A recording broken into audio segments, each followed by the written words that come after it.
Well, I just received this watch I bought on eBay. I paid £3.20 for this. You probably can't see because the crystal's so heavily scuffed and scratched. It's a East German Ruhla, so it's like a 1970s. Now it is working, it wasn't working. I did put a drop of lighter fluid on the jewel, just a tiny drop, and it just sprung into life. I know I shouldn't do it, but for a £3.20 watch, I'm not going to be getting this serviced or anything. But it's been working for a few hours now. It is really grotty. I don't know if you can see the strap, and behind the watch there's lots of dirt. There's even something quite gross on the clasp. I'm not sure what that is.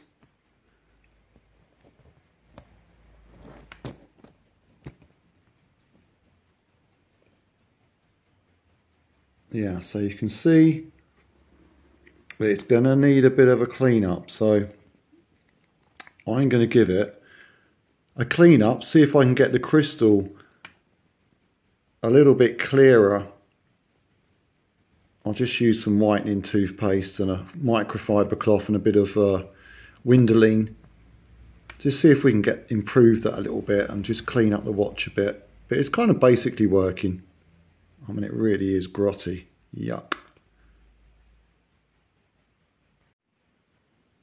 Okay guys, so after a fair bit of polishing and cleaning, getting this horrible crusty looking watch hopefully a lot better, this is the result. I mean, this was a pretty beaten up watch. You're only going to clean it up so far. But I was polishing up the crystal with a bit of whitening toothpaste on a microfiber cloth. And then once I'd given that a good go, just going to a normal cloth without anything on it, and basically just sitting there watching TV in the evening, just kept polishing and polishing and polishing. And that's pretty much as good as I can get it. But that is a big improvement to what it was. As you can see, I've removed all of the rubbish and dirt from the strap itself. I removed the strap and using, I think I used a nail brush, warm water, bit of washing up liquid, which acts like a degreaser, get in between all the links and things, and it's come up, you know, it's come up pretty well. And then just again polishing it with the microfiber cloth, and it's not keeping bad time. It's working pretty well. The when you pull the crown out to turn the hand, sometimes it wants to turn, sometimes it doesn't. I found that if you pull it out, then pull it back in, then pull it out again, that does it. The first time you pull the crown out, the hands don't want to move around. But I think it's been stuck in the same position for a long time. I think this has been sitting in a drawer, not working for years. So with that little drop of lighter fluid that I put onto the balance wheel, which of course you shouldn't do, it's going to muck the watch up, but that's got it going and it's working very nicely. So I'm actually making this video about 2 or 3 days after the first half where you saw before it was actually cleaned up, and it's still working nicely. So I actually bought 2 watches from this guy, 2 Ruhla watches. This is the other one. Now this one wasn't in as bad state, but it did need a clean up and a bit of a polish up. But it was in a better state of repair, and I paid similar price for both of these. A little bit more for this one, I think. And that's nice. You've got a date on it as well. That's a really smart looking watch. Again, there is a bit of a crack on the crystal, and I've had to polish out a few scratches, but it's come up pretty well.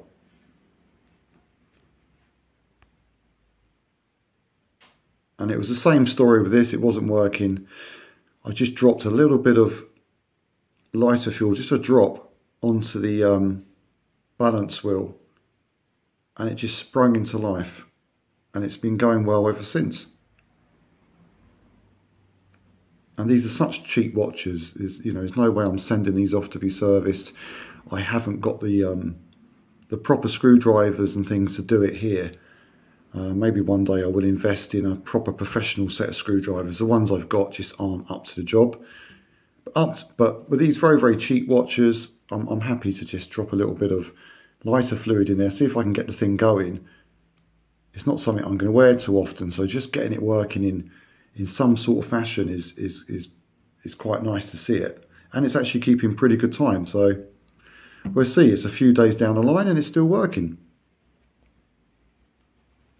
So thought what I'd do, I've done a little bit of research on this very interesting East German watch manufacturer, which is no longer in production. There is a revival of the brand. It's got a slightly different name. It's Ruhla something, and they are making watches again. But I will tell you a little bit about the original watch brand. The Ruhla Watch Company is a rich history that dates back to the 19th century.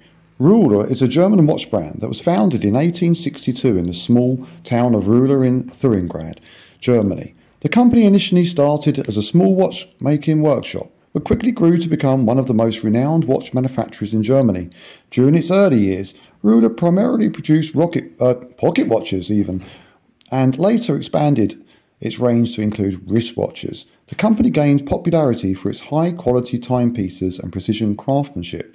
One of Ruhla's most successful periods was during the mid-20th century, when the company became the largest watch manufacturer in East Germany. Ruhla watches were known for their durability, accuracy, affordability, and making them popular not only in East Germany, but in other areas of Europe. Some of the most iconic and successful watches produced by Ruhla include the digital quartz chronograph. This watch was one of the first digital watches produced by Ruhla and gained popularity for its innovative design and functionality. The Ruhla anti-magnetic mechanical watches. Ruhla was known for producing anti-magnetic watches that were highly accurate and reliable, making them popular among professionals and watch enthusiasts. The Ruhla NVA military watches. Ruhla also produced military watches for the National People's Army NVA of East Germany. These watches were rugged, durable, and highly sought after by collectors today. And the Ruhla Automatic series featured automatic mechanical movements and stylish designs, catering to a wide range of preferences.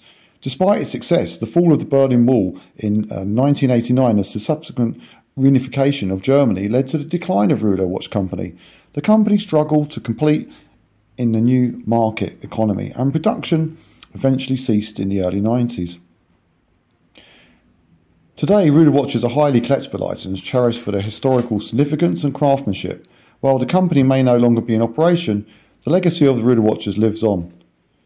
Ruhla watches have a fascinating history when it comes to the association with space exploration. While Ruhla watches were not widely known for their space-related achievements compared to some other watch brands such as Omega, there are instances where Ruhla timepieces were used in missions by astronauts from East Germany.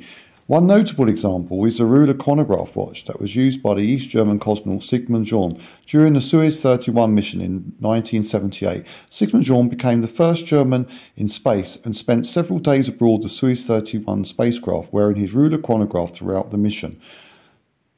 The Ruhla chronograph watch by Jähn was a manual wind timepiece with distinctive design featuring a stopwatch function and a durable case, suitable for space travel. While not as widely publicised as some of the other watch brands worn by astronauts, the use of the Ruhla was space added brand's historical significance and contributed to its legacy in the realm of space exploration.